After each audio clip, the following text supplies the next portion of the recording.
Hello' everyone.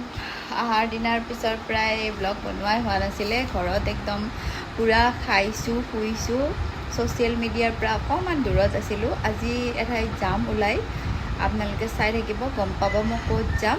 মই লৈছোঁ আজি একদম ৰেড নেল পেইণ্ট লগাইছোঁ। মোৰ এইকেইটা নেল ভাঙিয়ে গ'ল। যিয়ে নহওক চাই থাকিব।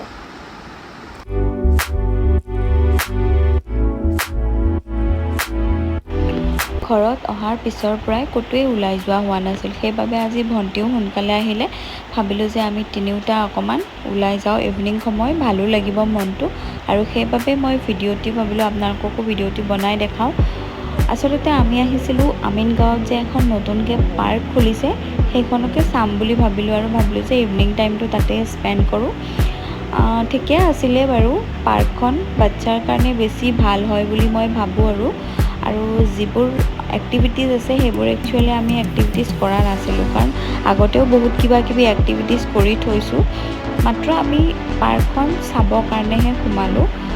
ভালেই লাগিছে, কিন্তু মোৰ বেছি ভাল লাগিছিলে যেতিয়া পানীখিনি আছিলে। পানীখিনিৰ সেই যে সৌন্দৰ্য, সেই সৌন্দৰ্যটো চাই মানে বেছি উপভোগ কৰিছিলোঁ।